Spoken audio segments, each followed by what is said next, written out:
precisamos de Deus. E a oração é Deus que nos chama primeiro. Ele nos criou. Desculpa, eu só falo só. Alguém falou alguma coisa? Isso, Ele nos criou a sua imagem e semelhança. Nós pecamos. Eu não vou contar toda a história, senão eu tenho que contar um ano todo de curso, né? Nós pecamos e Ele nos resgatou, mas Ele faz o primeiro convite sempre. A oração é a nossa resposta a Deus. Veja como não é solitária a oração, né? Ela é realmente com Deus. E a oração, ela é um ato de justiça, ela não é um ato de piedade. Assim, a gente não reza porque a gente é muito bonzinho. Ai, como o Bruno é bonzinho, gente, ele reza, tá lá na frente do sacrário. Tão piedoso esse homem, né? Não, ele pode obedecer mesmo, mas não é por isso. Porque a oração é um dever dele, é um ato de justiça. Por quê? Porque Deus é sobre todos. Deus é Deus. A gente orar a Deus, qualquer que seja a oração, não é um ato de piedade, não é porque a gente é bonzinho. É porque Deus é Deus e nós somos homens. É só por isso. É um ato de justiça. Então vamos lá, vamos falar um pouquinho da oração na Bíblia, né? A história toda do povo de Deus, se a oração é uma conversa, se a oração é uma aliança, se a oração é comunhão do homem com Deus, eu não preciso explicar, não precisa ser muito difícil explicar que a oração está desde sempre na Bíblia, em vários momentos, né? E eu só quero relembrar alguns porque o catecismo nos relembra esses momentos. Então, desde o início, né? Lá em Abraão faz oração, né? Ele oferece sacrifício, ele tem esse diálogo, né? O rei Davi faz oração de rei, os profetas todos fazem oração, eles fazem oração de intercessão, os profetas pedem pelo povo, pedem piedade, pedem clemência, né? Então, em todo o Antigo Testamento a gente tem os salmos, que são por excelência a oração da Assembleia. Vocês já repararam, vocês têm costume de ler os salmos? Quem é que tem? Tem a missa, tem, porque toda missa tem salmo, né? Então, a gente, pelo menos a missa dominical, então, a gente pega lá no salmo, vocês repararam como ele é atual? Né? O salmo, ele é atual, ele não é alguma coisa só que fala de antigamente, nada disso, né? Ele fala da nossa vida no dia a dia. Se a gente meditar no salmo, a gente vai conseguir meditar o nosso dia a dia. A mesma coisa Provérbios, né? Que também é um livro sapiencial. E Provérbios é interessante, que são 31 capítulos. Então dá pra gente ler um por dia, um capítulo por dia, né? Mesmo nos meses mais longos, a gente vai ter um capítulo diferente para ler. E ele é a mesma coisa, ele fala sobre coisas do dia a dia, ele fala sobre educação de filhos, ele fala sobre emprestar dinheiro do vizinho, ele fala sobre perdoar e ser perdoado, ele fala sobre coisas muito banais, gente, do dia a dia. Vale a pena a gente ler. E a oração da Assembleia, a oração preparada, né? Feita, inspirada por Deus da Assembleia. Jesus é Deus, não é? A gente já entendeu, já passamos dessa fase, viveu muito tempo, né? E Jesus aprendeu a rezar com o pai e a mãe dele. Olha que coisa maluca. Bíblia, Jesus é Deus, a oração é a comunhão com Deus. Por que ele teve que aprender a rezar? Se ele já é Deus, não é uma coisa meio maluca a gente pensar nisso? Como é importante? Ele nasceu em uma família, ele não precisava, mas ele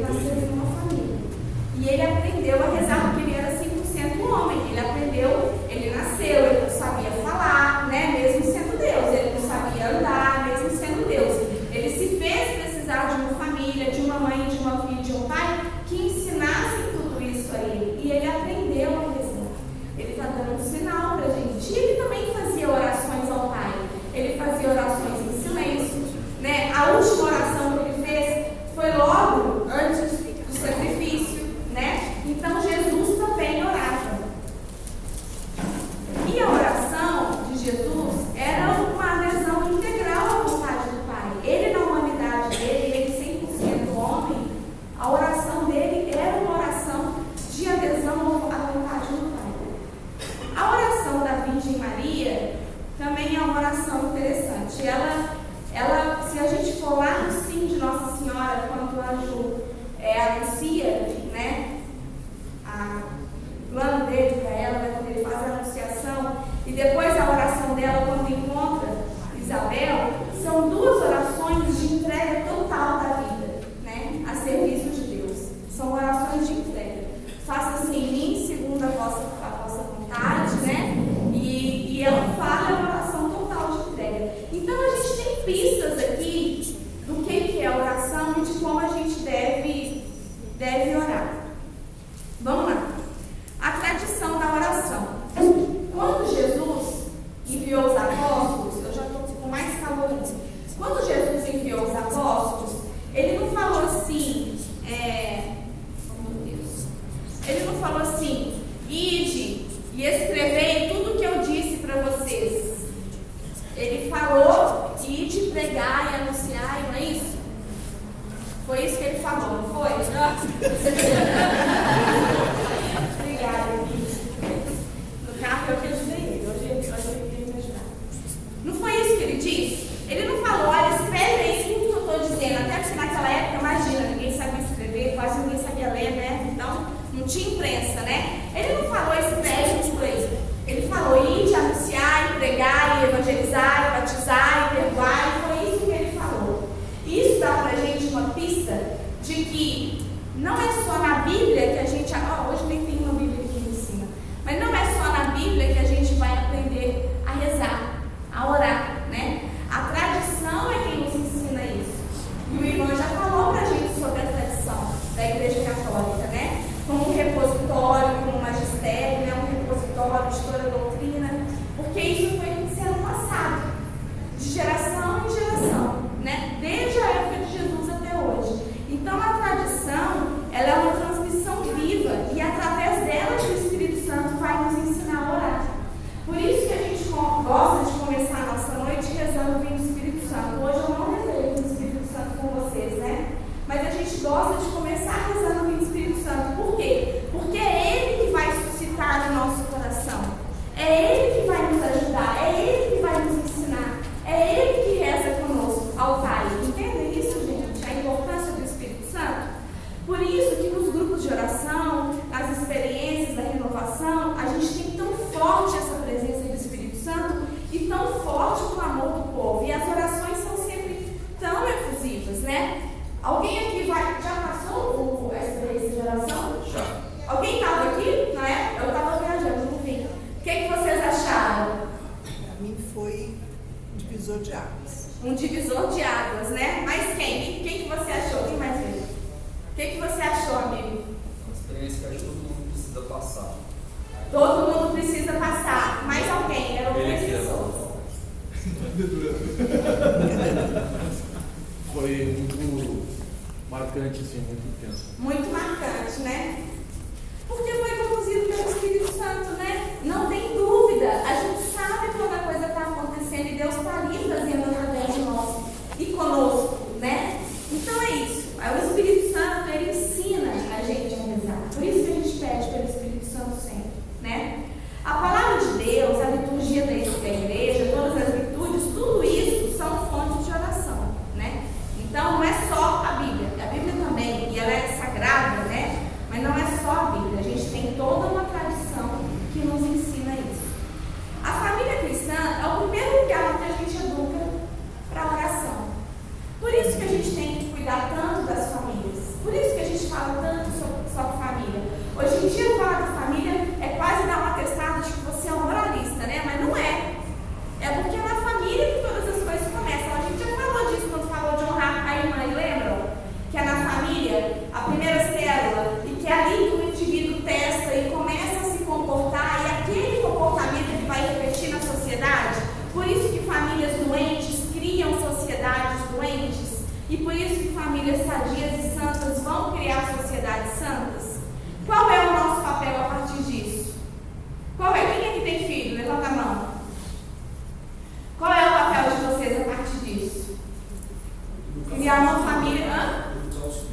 Educar os filhos. Se você sabe que o futuro depende de você, então você vai cuidar bem da sua família, né? Às vezes a gente fala, você vai ter filho,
A igreja prédio mesmo, tá bom? Não estou falando aqui só do corpo místico, o prédio da igreja.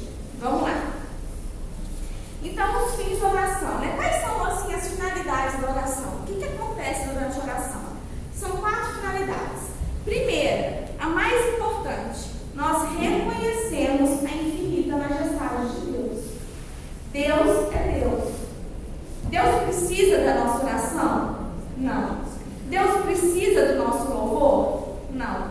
Mas nós precisamos reconhecer a majestade de Deus.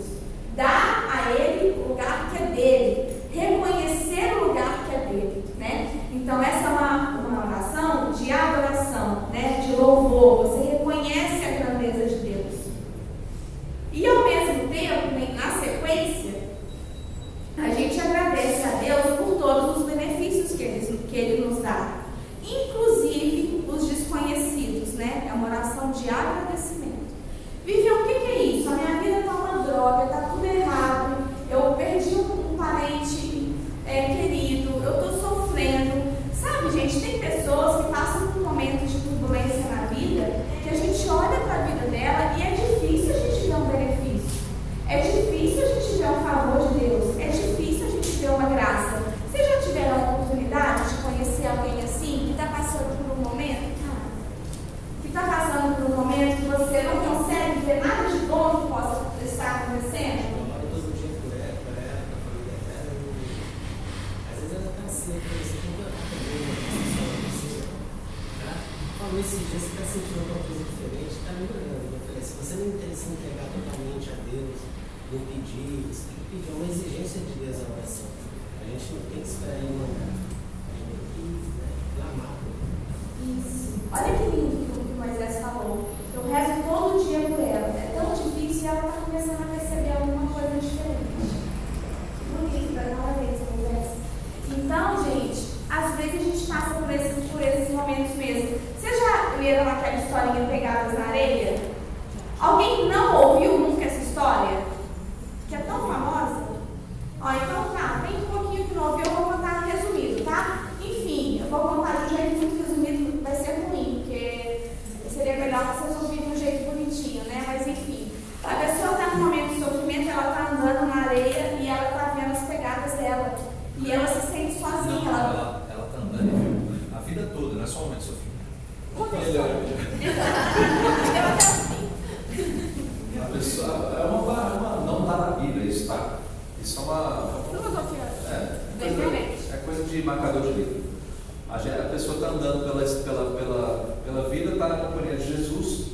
Aí ela percebe que ela está caminhando com Jesus. E está caminhando desde o começo da vida. Aí ela olha para trás, na praia, e vê as pegadas na areia. Vê ali os passos dela na areia e os passos de Jesus.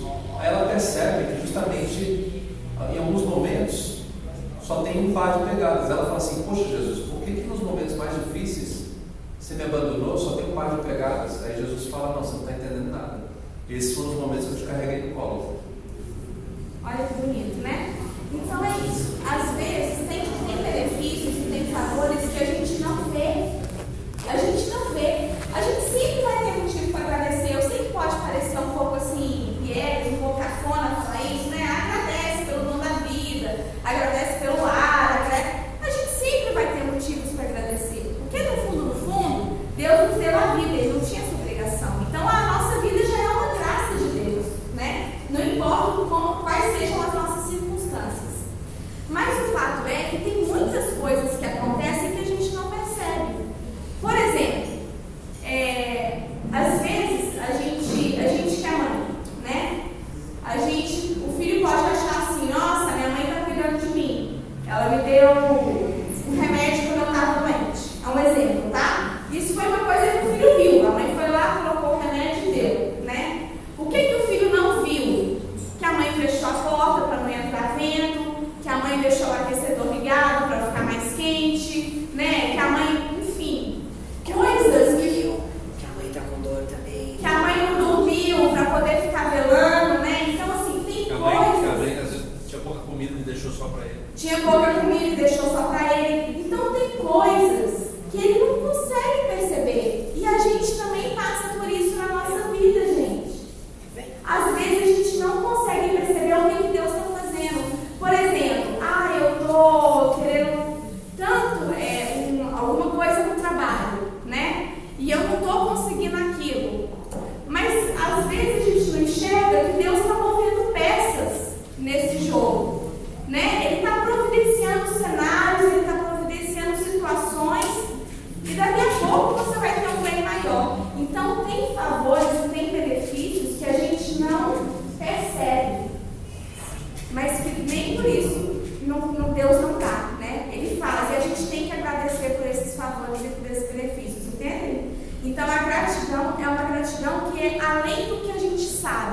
é pelo que a gente não sabe também, na confiança de que Ele faz. Por que Ele faz? Simples assim. Se a gente pensar nesses nossos exemplos do dia a dia, a gente vai perceber.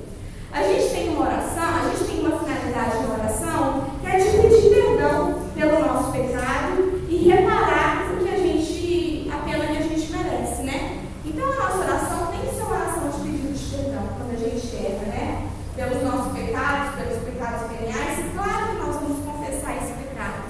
Mas a gente tem que ter esse coração contrito e humilhado na nossa oração no dia a dia. A gente vai fazer uma oração no final do dia, vai fazer um exame de consciência, ver o que aconteceu. Vamos pedir perdão pelo que a gente fez de errado. Porque todo mundo aqui erra, né, gente? Infelizmente, né? É a nossa natureza humana, são as concupiscências, como a minha amiga Débora fala, né? Então, a gente tem essa inclinação. E aí sim, a gente vai pedir graças, a gente vai pedir os favores que a gente precisa. Então, entendem que oração não é só pedir? Porque senão, imagina que conversa é essa, uma conversa que você só fala e o outro só escuta. Você vai lá tirar um pedido, você não vai lá conversar, você vai lá tirar um pedido, né? O gênio da lâmpada. O gênio da lâmpada. Você acha que Jesus é o gênio da lâmpada. Então é isso, que a sua oração é essa. E não é muito mais rico. É um momento muito mais rico, né? E aí a gente vai sim pedir as graças, pedir os favores que a gente precisa para a nossa santificação, para a santificação da igreja, para a santificação da nossa família, né? E a gente pode pedir o que a gente quiser, gente, não tem problema nenhum. Deus não deixa nenhuma oração sem resposta. Se Ele vai responder sim ou não é outra coisa, a gente vai ver na frente, mas Ele não deixa sem resposta, ok? Então vamos lá, por que a gente tem que pedir? Deus não sabe tudo a nosso respeito? Então por que a gente tem que pedir? Ele é nosso Deus, nós dependemos dele. Nós dependemos dele, mas Ele já sabe, não sabe? Por que a gente tem que pedir? É um teatro, né? Às vezes a gente pode achar isso aqui é um teatro, né? Porque Ele já sabe, então é só um teatro. Não, gente, Ele sabe as nossas necessidades. Mas quando a gente pede, primeiro, a gente reconhece como a gente é pequeno, porque a gente está precisando dele. Segundo, a gente está se concentrando na vontade dele. A gente está reconhecendo a vontade dele. A gente está reconhecendo que ele é poderoso, que ele pode me dar. Então a gente está reconhecendo o tamanho. Deus está aqui e eu estou aqui. Eu estou pedindo. Uma vez o que falou sobre isso quando ele estava falando de perdão, lembra? De tá em cima, tá embaixo, né? Deus está ali. Eu estou reconhecendo que ele é grande, estou reconhecendo que ele é bom, que é ele que pode me dar aquilo que eu estou pedindo. Outra coisa é a gente saber exatamente o que a gente precisa. Às vezes a gente precisa parar, se concentrar, fazer uma análise da nossa vida e falar o que mesmo que eu preciso. Às vezes a gente está insatisfeito sem saber nem com o que, né? Sabe assim? Não sei nem com o que é. Não, peraí. O que é que eu tenho que pedir? O que é que eu tenho que colocar em oração? Qual que é o plano da minha vida? Qual que é o próximo passo que eu quero dar? Sabe por quê, gente? Deus é maravilhoso, mas Ele respeita a nossa liberdade. Ele nos dá o livre-arbítrio. A gente tem que ir para o céu com os nossos próprios pés. Então, a gente tem que organizar a nossa mente e a nossa vida. O que eu vou pedir? Eu vou conhecer o que eu estou precisando. E você sabe que no meio desse caminho a gente acaba descobrindo coisas que a gente não precisa? A gente resolve mudar um pouco os planos quando a gente começa a parar para pensar na vida, não é verdade? Então, vale a pena a gente fazer oração, até para poder nos organizar mentalmente, para saber o que é que a gente vai fazer. Ô Vivian, isso aí é bíblico, isso aí está em Mateus 7,7 na Bíblia, tá? Mateus 7,7 fala o seguinte: buscai e achareis, batei e abri-se-vos-á, pedi e vos se dá. Então Mateus 7,7 fala justamente isso. Mateus 7,7. Isso. Se alguém não estudou, tá? E ele fala lá, né? Bate, bate, bate, que vai abrir. Pede, que vai atender, né? E tem um outro ponto que a gente começa a se empenhar na realização das nossas necessidades, né? Mas tem muitas vezes que você pede e você não é atendida. Só que depois você vai entender o porquê que não foi atendida. Aí você fala, nossa, não estava claro e eu não percebi. Nós vamos falar disso. Segura isso que eu quero isso de volta daqui a pouco, tá? Mas é isso mesmo. E a gente também vai se empenhar para realizar o que a gente quer. Então a gente vai se empenhar. Gente, se a gente tem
oração vocal. O que é oração vocal? Gente, a gente sempre reza com o corpo inteiro. É a mente, o coração, o corpo inteiro está rezando, né? Mas a oração vocal é a forma mais elementar, é a forma que a gente mais costuma rezar. Por quê? Porque tem palavras ou tem gestos, né? A gente fala com Jesus. Pode ser até que é uma vocal, que seja uma vocal silenciosa. A gente está falando as palavras da nossa cabeça. Entendem isso? Mas ela é vocal, ela usa palavras. Ou às vezes os gestos substituem as palavras. Por exemplo, a gente chega diante do sacrário e faz uma reverência, faz uma genuflexão, enfim. Aquilo substitui uma palavra, né? Aquilo é um ato também de louvor. Então essas são orações vocais. A gente está fazendo dessa maneira, com palavras ou com gestos. Elas podem ser audíveis, né? Em voz alta, ou elas podem ser silenciosas. Quando a gente está rezando em grupo, necessariamente tem que ser audível. Necessariamente a gente vai rezar em voz alta. Por quê, gente? Porque a gente precisa do outro. A gente está em grupo. É exatamente porque o conjunto vai dar força, concorda? Se eu estou rezando e eu escuto você rezando, escuto você rezando, escuto você rezando, eu escuto todo mundo rezando, aquilo me dá força, eu vou rezar também, né? Claro que eu não vou falar para vocês, então, vocês estão errados, porque na hora de oração, vocês ficam tímidos e rezam de forma silenciosa, nada disso. Eu só estou falando que na hora que vocês forem tendo mais confiança, rezem em voz alta. Porque é uma oração em grupo, né? E não é só isso. Nas orações da missa, que são orações em grupo, são orações, na verdade, são orações litúrgicas, né? Então, aí que é o grupo mesmo, né? São públicas. Aí sim, mas com mais vontade ainda a gente tem que rezar em voz alta, entende? Porque é a igreja toda rezando aquilo, né? Então é isso, vamos ser menos tímidos para rezar, ok? Quando a gente estiver em orações em grupo. Mas aqui vocês podem rezar baixinho, cada um com a sua oração individual, não tem problema. As orações em grupo, né? Então elas são expressão da unidade da caridade fraterna, é a oração do corpo místico, e essa oração, as nossas orações, elas podem ser privadas ou públicas ou litúrgicas. Vivian, qual é a diferença disso? Por que você está dando aula para isso? Disso, Vivian, para a gente? Vamos rezar? É só porque às vezes a gente vai ver algumas coisas em outros lugares e é bom a gente saber, né? Isso aqui é a tradição do ensinado. Orações públicas ou orações litúrgicas são as orações que acontecem, por exemplo, na missa, é a liturgia das horas. Mesmo o padre rezando sozinho a liturgia das horas, aquilo é considerado uma oração pública ou litúrgica. É litúrgica, porque é ele, persona Christi, é ele como representante de Cristo que está fazendo a oração, né? Agora, a oração privada eu chamei você para rezar na minha casa. Então, a gente está fazendo uma oração privada. Ela pode ser até em grupo, mas ela é uma oração privada, é só entre nós. Ok? Até aqui? Então, a gente tem oração mental. Viu? Tem oração que a gente vai falar, vai usar palavras. Senhor Jesus, muito obrigada por isso. Senhor Jesus, eu te amo, eu te adoro. Então, tem palavras o tempo inteiro na minha cabeça. Tem hora, e eu estou falando, eu tenho uma intenção de falar. Eu criei essa oração na minha cabeça, né?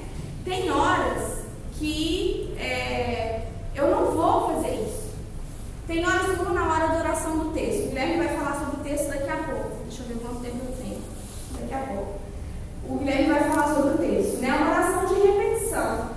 E a gente fica meditando os mistérios, né? Então eu estou ali repetindo as Ave Marias e eu estou meditando o mistério. O mistério gozoso, por exemplo, né? Nossa Senhora visitando sua prima Isabel, por exemplo. Eu estou meditando, eu estou ali com aquela ideia na minha cabeça, eu estou ruminando aquilo, né? Ou uma passagem bíblica, né? Hoje, por exemplo, teve um evangelho. E, claro, toda missa tem um evangelho. O evangelho de hoje, eu vou meditar em cima daquele evangelho. Então eu estou meditando naquilo que o evangelho fala, aquela ideia está ali na minha cabeça, está circulando na minha cabeça, eu estou ruminando aquilo, né? Mas existem ideias na minha mente, né? A minha mente está ali em cima daquilo. Isso é meditação, ok? Alguém aqui já fez alguns cursos de meditação? Eu também já fiz quando eu era criança. A minha família era assim. Enfim, aí eu aprendi lá o meu mantra, né? Então tem gente que fala que a meditação é esvaziar a cabeça, é nada, porque você fica pensando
dele fechado, às vezes na frente do Santíssimo, né?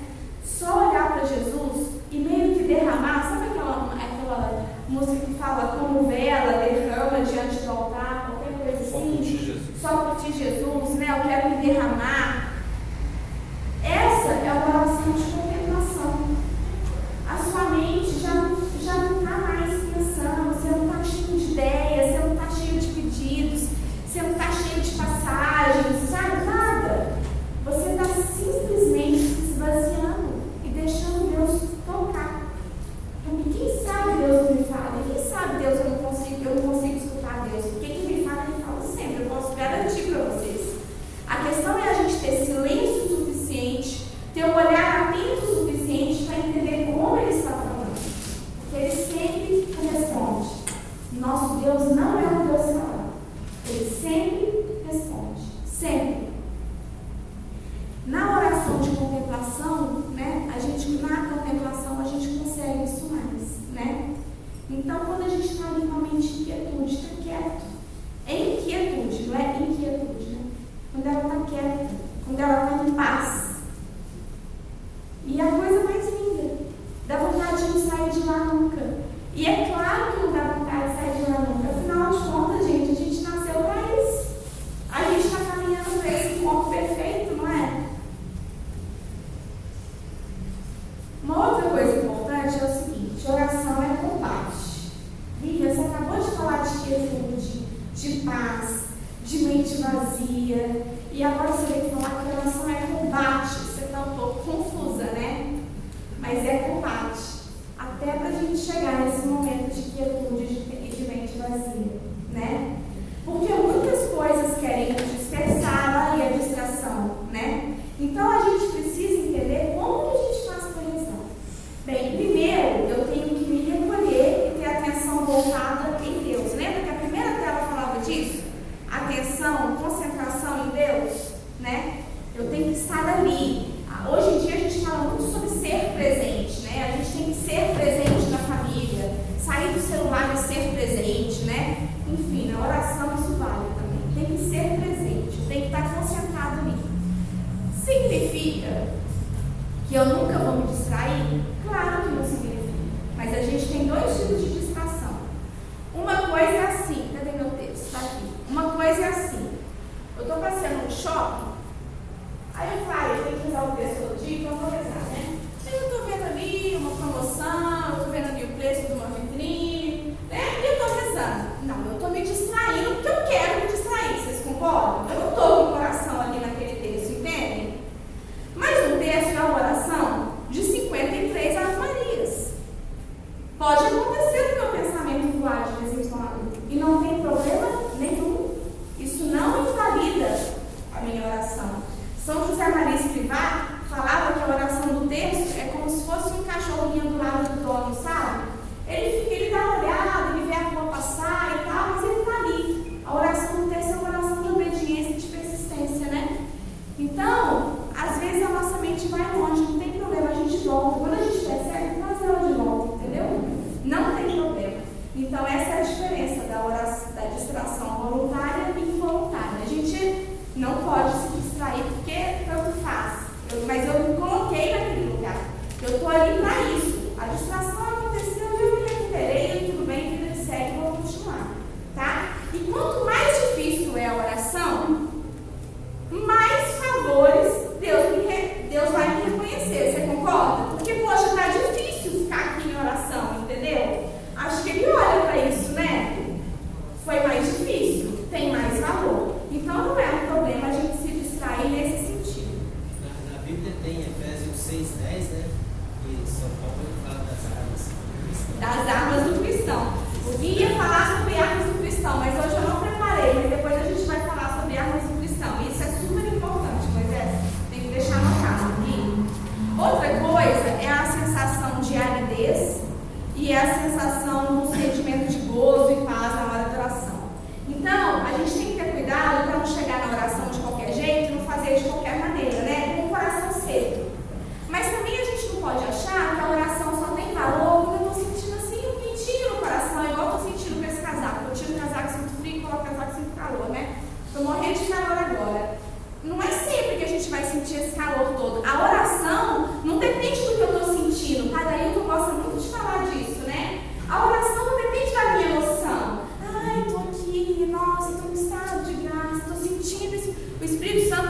gente tem que... É claro que sentir é maravilhoso? É claro que sentir é maravilhoso.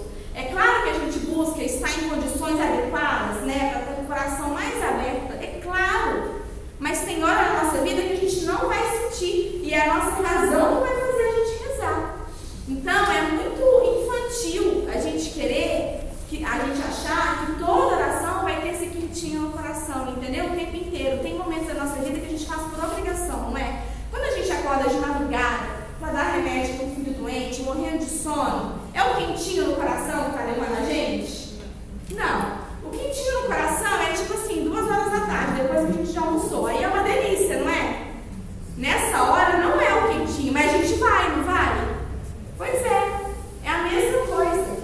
A gente faz o que tem que fazer. E Deus Ele não precisa de nós. E o Espírito Santo está lá, Ele não precisa de nós. Ele está lá. Não depende do que a gente está sentindo, ok? A gente tem que ter um espírito de humildade, né? Uma consciência de que a gente precisa de Deus. Aliás, é por isso que a gente está rezando, né? A gente tem que ter um profundo e sincero desejo de conseguir o que a gente está pedindo. O que é isso aqui? O Ivan falou pra gente sobre reconciliação. Não adianta muita gente ir lá e pedir perdão de um pecado que a gente de verdade nem está disposto a parar de cometer. Concorda? É a mesma coisa. Jesus, aumenta em mim a caridade, aumenta em mim o amor. Mas essa minha colega que me tratou mal aqui, olha, eu não quero nem saber dela. Gente, desculpa, não vai funcionar. Qual que é a sua parte de Jesus aumentar em você a caridade? Então a gente tem que estar disposto de verdade. Significa que a gente nunca vai errar? Não, a gente pode errar, a gente pode cometer erros, a gente pode pisar na bola, mas a gente tem que ter uma decisão, é exatamente o que eu falou na aula passada. A gente tem que ter uma decisão de corrigir isso, né? Porque senão você está brincando com Deus. Você tá colocando Deus à prova, né? Olha, faz aí, mas faz sozinho, entendeu? Faz e faz sozinho, porque eu não vou participar. Putz, não é assim. Outra coisa, a gente tem que confiar no amor e na vontade de Deus. E aí vem o que você disse. Nisso e na perseverança. Eu vou falar de confiança junto com perseverança. A gente tem que confiar que Deus é bom, Deus nos ama e Ele faz o melhor. Coisas ruins acontecem. E coisas ruins acontecem com católicos também. E Deus não deixa de ser Deus por causa disso, Ele não deixa de ser bom e Ele não deixa de nos amar por conta disso. Até aqui tudo bem? Deus sempre vai dar um jeito de tirar alguma coisa de boa de algo ruim. Sempre. Pode pensar o que você quiser de ruim. A tristeza que você quiser. Sempre alguma coisa de boa pode surgir daquilo. E às vezes a gente tem que ter um pouco de coragem de entender que o mundo não girou ao nosso redor. E é difícil a gente viver sofrimentos e viver tragédias na nossa vida, né? Porque ninguém quer isso. Mas a gente tem que entender que a gente é uma pecinha, né? E que no fim do dia o nosso desejo é o céu. E é para lá que a gente vai. Então as coisas que acontecem de ruim vão acontecer e a gente tem que dar um jeito de tirar alguma coisa boa daquilo tudo, ok? Não significa que a gente não vá sofrer, não significa que a gente não precise de apoio, não significa que a gente não precise de terapia, né? Tem terapeuta aí, não significa de nada disso. A gente precisa de tudo isso, a gente precisa de cuidado, de carinho, de amor, mas a gente vai passar por isso, vai seguir, vai chegar no céu. Essa é a nossa meta. Tem coisas que a gente pede para Deus e Ele não vai fazer. Por quê? Mistério, não sei. Pode ser porque não era a melhor coisa pra gente naquele momento. Pode ser porque Ele está arquitetando uma outra coisa que é melhor. Eu não sei qual é a explicação. Mas o fato é que Ele não dá pra gente aquela graça, não significa que Ele seja Deus. Então Ele sempre responde. Se Ele vai responder sim, ou se Ele vai responder não, se Ele vai responder agora, ou se Ele vai responder daqui a 30 anos, que foi o que você falou, a gente não sabe. Mas Ele sempre responde. E uma coisa eu vou dizer para vocês, Ele nunca responde simplesmente não.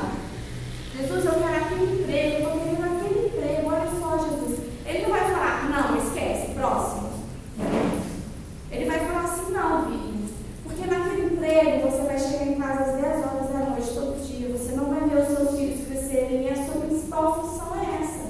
Ou, porque naquele emprego as pessoas têm pensamentos e elas têm ações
Vamos rezar por nós também, primeiro.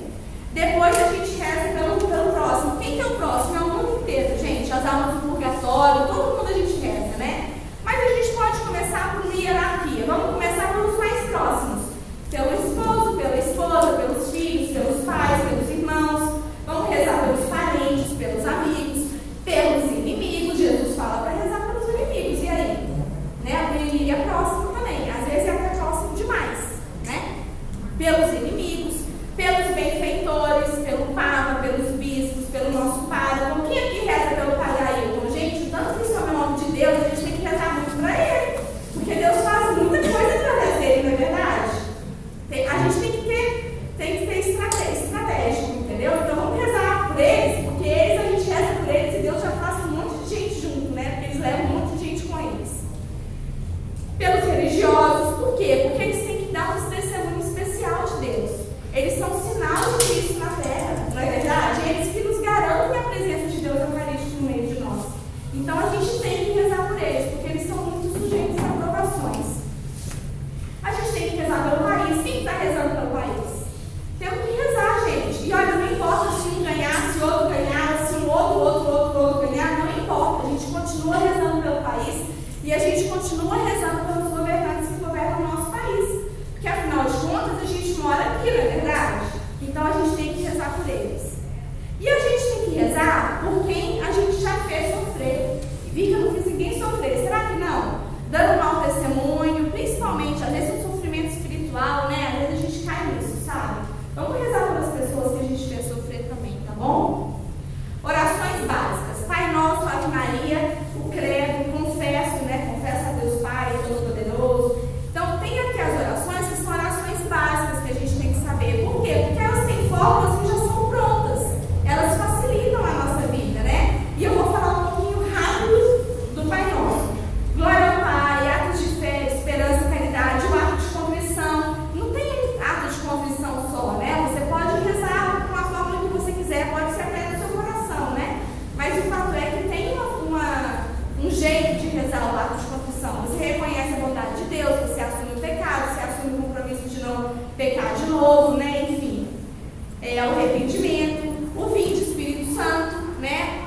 Se toda oração é suscitada pelo Espírito Santo, que bom seria se a gente sempre rezasse o vinde Espírito Santo, porque eu fiquei faltando com isso, né? E o sinal da cruz. O sinal da cruz, ele abre e fecha as nossas orações normalmente. Por quê? Porque primeiro a gente lembra a Trindade, a gente reconhece a Trindade, né? Pai, o Filho, o Espírito Santo, né? No singular, é cada um, não é um bololô, é cada um. E a gente reconhece que foi na cruz que Deus nos remiu e nos salvou, ok? Então a gente reconhece a redenção de Jesus pela cruz. Por isso a gente faz o sinal da cruz.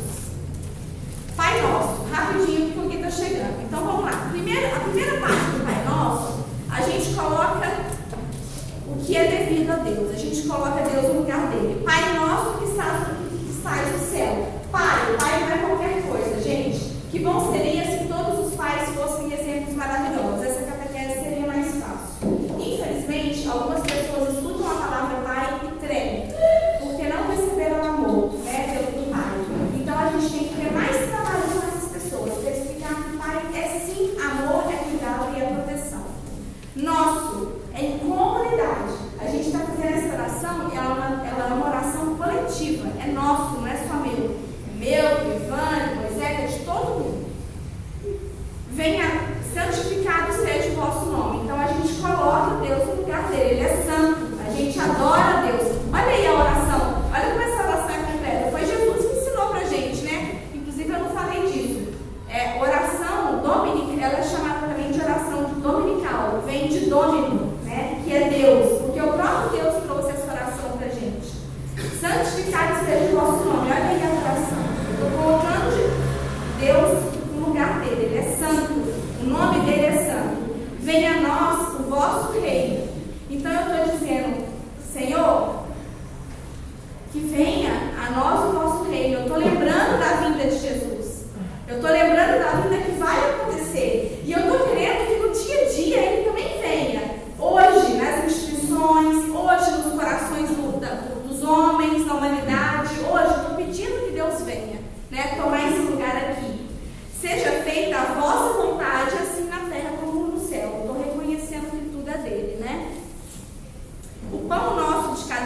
estudar hoje. Aqui eu estou pedindo as coisas do dia a dia. Sabe aquela passagem? Não vos preocupeis com o dia de amanhã. Tem uma passagem assim, né? Não sei se é Mateus. Não vos preocupeis com o dia de amanhã, porque os passarinhos não preocupam, porque até o campo eu deixo flores lindas e eles não se preocupam com o que vão vestir, o campo não tem que se preocupar, por que você precisa se preocupar, né? Então é isso, eu estou pedindo para Deus as coisas do dia a dia, né? As coisas que a gente precisa. Ali tem tudo que a gente precisa, né? Então todos os nossos pedidos estão aí. Perdoai-nos as nossas ofensas. Estou pedindo perdão, olha só a oração de reparação. Lembra que eu falei que a oração tem vários tópicos, né? Olha aqui a reparação. Estou pedindo perdão pelo que eu fiz, né? Pelas minhas ofensas. Assim como nós perdoamos a quem nos tem ofendido. Vocês já ouviram aquela música? Pai, meu Pai do céu. Aí fala lá, perdoai-nos as nossas ofensas de um modo maior do que perdoamos. Gente, pelo amor de Deus. É aquela oração da litúrgica, aquela oração está errada. Jesus não falou para a gente rezar pedindo para Deus perdoar as nossas ofensas mais do que a gente perdoa o outro. Ele falou diferente, ele fez questão de falar diferente. Então, assim, desculpa quem é a música, que eu vi aquela música na igreja, entendeu? Tá errado, não tá certo, sabe? Dá para aproveitar a melodia, né? Perdoai as nossas ofensas do modo igual ao que perdoamos, beleza, dá para encaixar a melodia, assim, entendeu? Aí vamos cantar direito. Quando vocês forem cantar, cantem direito, sabe? Porque é esse o pedido de Deus. A gente, pedido de Jesus, né? Você pede perdão na medida que você perdoa. E é o que está na Bíblia. Você pede na medida em que perdoa. E do mesmo modo como que você perdoar, você vai ser perdoado. É isso que está escrito na Bíblia. Ok? Não nos deixeis cair em tentação, mas livrai-nos do mal. Né? Então a gente reconhece que a gente é frágil, que a gente cai em tentação e a gente pede para Ele nos livrar de todo mal. Gente, tem uma diferença entre tentação e provação. Deus nunca nos tenta, tá? Tentação vem do demônio, vem do maligno, vem do mal. Provação pode vir de Deus. Então, o que Deus fez com Abraão, falando para colocar Isaac lá no sacrifício, aquilo não foi tentação, aquilo foi provação, tá? Tentação vem do mal. E o que a gente pede é que Ele não nos deixe cair em tentação. E que Ele nos livre de todo o mal. Por isso que é a oração mais completa que a gente tem. A oração que o próprio Jesus nos ensinou. Ok? Gui, desculpa o tempo. Palmas para a Bíblia.